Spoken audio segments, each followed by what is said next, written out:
Hai, balik lagi dengan gue Bayu Tabusala di Ekonom Pemalas. Kali ini gue baru baca, sebenarnya ada memo dari Howard Marks, bukan baca sih. Podcastnya Howard Marks itu bagus banget kalau misalkan ada yang mau dengerin ke oak3.capital Insight Memo Podcast. Nanti gue bakalan ini juga taruh di apa sih namanya kolom di bawah, kayak gue nggak tahu nyebutnya apaan. Dan menurut gue menarik karena gue menyaksikan dalam kayaknya bukan dua sih, 3 tahun terakhir bahwa performance dari seorang Warren Buffett itu sama dengan performance dari Cathie Wood ARK Investment ETF-nya. Gue bakalan kasih lihat performance-nya, maksud gue bakalan taruh di bawah performance-nya dari Januari 2020 sampai sekarang Januari 2002. Dan apparently Warren Buffett sekarang punya performance yang super duper jauh lebih baik dibanding Cathie Wood dengan kurang lebih sekitar 32%, seingat ya 32% outperforms dengan Cathie Wood yang ada di kisaran 30%. Nah, kurang lebih lah. Tapi gue bakalan kasih lihat di situ di bawahnya yang menandakan sebenarnya apa yang dikatakan oleh Howard Marks itu adalah benar. Apa yang dikatakan oleh Howard Marks, jadi Howard Marks itu punya 6 kalau istilah dari Ray Dalio adalah principle. Jadi dia punya 6 principle successful investing by Howard Marks.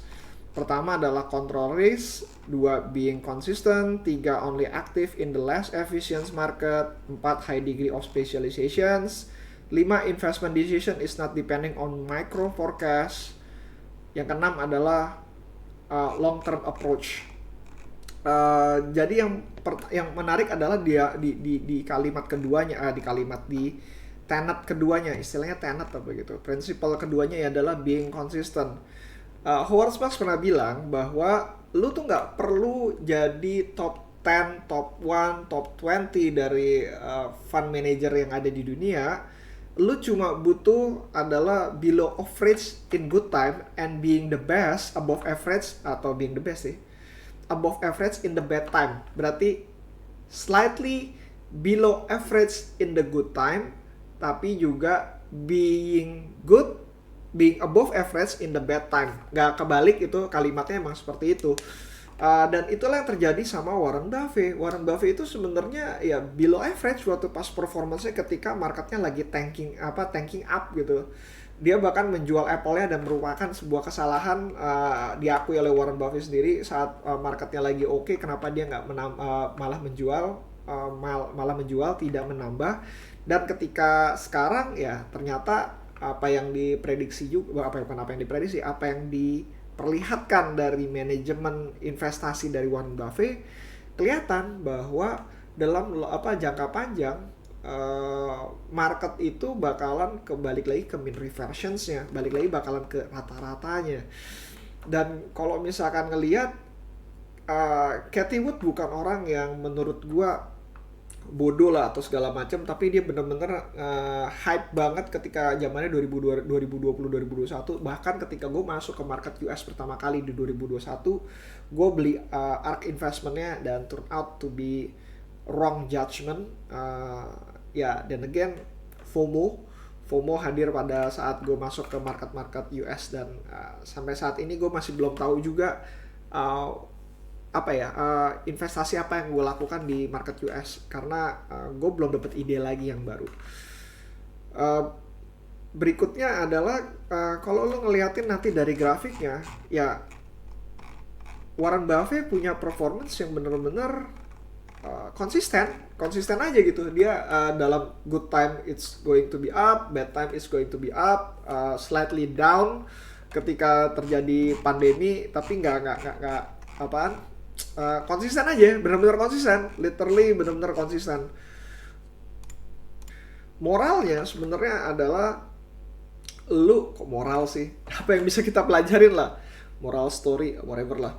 Apa yang kita bisa pelajarin sebenarnya adalah lu cuma butuh bertahan lebih lama di pasar modal dengan memilih company yang bagus, dan lu bertahan cukup lama di sananya gitu. Jadi benar-benar bertahan cukup lama dengan company pilihan yang cukup bagus di portofolio lu aja. Alasannya sesimpel bahwa lu nggak bisa nebak apakah company ini bakalan tanda kutip digoreng atau enggak. Lu nggak bakalan bisa tahu. Tapi at least ketika lu memilih dengan company yang bagus dengan harga yang cukup wajar ataupun pantas lu untuk milikin, lu menurunkan resiko dari penurunan tersebut. Resiko dari sini adalah sebenarnya lebih ke arah downsize, bahwa kalau lu beli harganya tidak wajar ya lu butuh waktu yang lebih lama untuk mendapatkan keuntungan tersebut. Bahkan yang menarik di ini ya di apa prinsipal dari Howard Marks itu adalah prinsipal pertama dia mengenai tentang control risk. Gue pikir control risk itu mengenai resiko dari penurunan pasar modal dan segala macam. Enggak, ternyata control risk di sini adalah permanent loss of capital. Jadi, kalau misalkan lu pilih company yang bagus, lu ada kemungkinan kecil sekali untuk ngomongin adanya permanent loss of capital. Dan resiko di sini berbeda dengan keuangan pada umumnya. Resiko itu merupakan fluktuasi dari pasar itu sendiri. Jadi terjadinya fluktuasi pasar akan mengakibatkan resiko. Resiko di mana lu bisa kehilangan uang, tanda kutip unrealized loss. Pada prinsipalnya, di Howard Marks, kalau misalkan lu berinvestasi kepada sebuah perusahaan dan lu bertahan untuk jangka waktu yang panjang, lu cuma butuh harga waktu pas pembelian dan sudah bertahan dengan company tersebut gitu, selama tidak terjadi perubahan fundamental terhadap company tersebut. Lu nggak butuh dengan harga pasar selanjutnya, karena kalau misalnya company itu is doing well, it's going to be well over the years gitu. Kalau company yang doing bad ya dia bakalan kembali lagi ke mean reversions-nya atau kembali lagi pada nilai wajarnya. Kalau misalkan lu mau ngelihat ARK itu merupakan istilahnya menurut gua adalah inflatable asset. Jadi aset yang benar-benar tanda kutip bahasa Indonesia mungkin digoreng lah ya. Tapi lu bayangin duitnya siapa yang bisa ngegoreng segitu banyak saham Tesla sampai 3 triliun gitu. Asetnya tersebut dimiliki oleh jadi aset sejuta umat dan akhirnya naik menggila. ARK tersebut adalah bagian dari yang tanda kutip menggoreng aset tersebut, dan sekarang kita bisa ngelihat bahwa performance dari ARK ya balik lagi ke mean reversions-nya. Dan lu lihat bahwa perusahaan-perusahaan yang mereka pegang akhirnya setelah terjadinya tapering off di mana uang beredar uang beredar itu kembali lagi ke negara, dalam hal ini adalah United States. Aset-aset yang tadinya terlihat inflatable atau ditiup begitu kencang akhirnya kehilangan anginnya. Jadi seperti balon kehilangan anginnya, dia mengempes. Dan itu juga terjadi di market Indonesia saat ini. Januari lu bakalan ngelihat bahwa ada beberapa saham yang akhirnya tanda kutip mulai menyusut nilainya karena memang performance dari company-nya gak sebagus itu juga. Lebih ke arah company tersebut ya lagi hype aja pada saat itu. Nah, jadi resiko itu apa ya? Menurut gue lebih ke arah lu mesti definisikan resiko itu buat lu apaan gitu. Kalau menurut lu resiko tersebut adalah price fluctuations, gimana cara menghilangkannya, bagaimana cara mereduksinya, dan apa yang harus lu lakukan, itu kembali lagi pada lu. Bagi gue sepakat dengan Mark Howard bahwa price fluctuations itu pasti akan ada, dan itu bukan adalah resiko yang buat gue di pasar modal, tapi resiko tersebut adalah lebih ke arah gue beli terlalu mahal sehingga waktu yang gue butuhkan terlalu lama. Yang kedua adalah resiko bahwa gue salah melakukan valuasi sehingga gue kehilangan uang dari investasi gue. Dari investasi gue, dan itu menurut gue resiko yang jauh lebih besar dibanding sekedar fluktuasi harga itu sendiri. That's it sih menurut gue lagi pengen ngobrolin itu juga.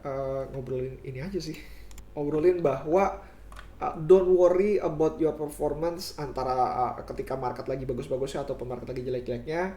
Yang lo perlu lakukan adalah bertahan cukup lama, dan hopefully ketika lo bertahan cukup lama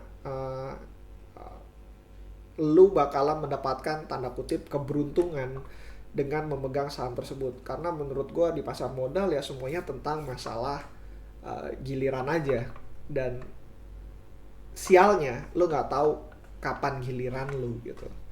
Bahkan dengan orang yang punya kemampuan seperti itu, dia nggak akan bisa nebak giliran yang mana dan seperti apa.